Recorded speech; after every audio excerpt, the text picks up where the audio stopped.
Local elections take place in much of England on May 4th. More than 8,000 council seats are in play, 230 different local authorities, some small, some large. No voting in London or Birmingham. But polls are taking place to choose mayors in Bedford, Leicester, Mansfield and Middlesbrough. We'll be looking at these coming elections on PM over the next days and weeks. And we'll be looking at Labour, the Lib Dems and the Conservatives, with Chris Mason and Vicky Young making their appearances on our programme. But now let's hear a report from Helen Catt, who has been in Mid Suffolk, where the Greens are hoping to win their first majority control of a council. In the village of Woolpit in Suffolk, it's the weekly meeting of the table tennis club. When I first moved here, I found the people incredibly friendly here and welcoming. We've got a wonderful health centre, we've got a neighbourhood scheme to look after people. The church is unbelievable. But Linda, who started the club, is concerned because Woolpit is getting hundreds of new homes. They haven't done anything about the road, which they need to. And what about jobs? There's no jobs in Woolpit. I'm just hope that an influx of people isn't going to destroy that wonderful, friendly atmosphere. One of the players, Paul, says he'll be taking house building into account when he votes at next month's elections. The sheer volume of building and the number of people that will be moving into the area, probably the main concern is about the facilities. Can they cope? The village of Woolpit is about as traditional as it's possible to get. I'm standing in the centre here. Around me there are whole rows of little cottages with wonky chimneys. Some of them have got wooden slats on the front. There's a half-timbered tea room in pink that I can see with little glazed windows, and a fish and chip shop just beyond that. There's even the old post office opposite, still with the sign above advertising money orders and the parcel post.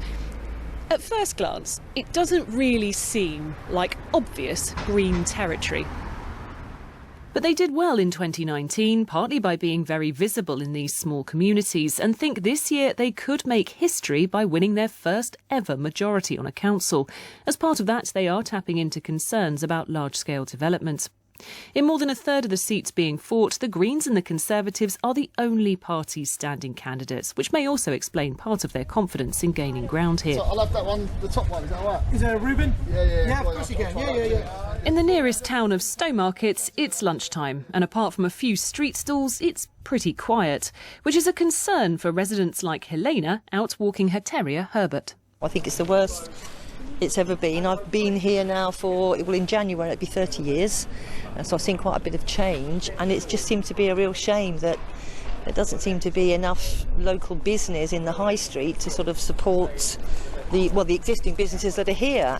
If it was a tiny little town where people were just moving out, I could understand, but it's not. Sorry, I have to put my glasses on, otherwise I can't. Paul has been cutting keys and repairing shoes for 40 years, 9 of them in this shop off the pedestrian precinct. Running a business at the moment is a bit up and down. It can be a scary thought, coming into work every day wondering whether you're going to get the people through the door. Looking outside and seeing the footfall in this town just disappear completely is very scary. And so there's local elections coming up next month. Yes. As a business owner, what sort of thing is likely to influence how you vote?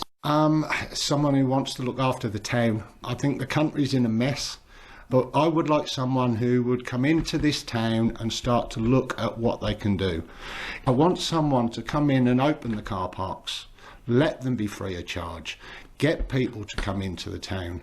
The Greens have had a presence on rural councils like Mid Suffolk for decades, but in recent years some of their more visible successes have come in cities like Brighton and Bristol. They need to show they can be serious contenders in parts of rural England too to build their national presence as they try to reach their goal of getting another MP in Westminster. Helen Catt reporting there.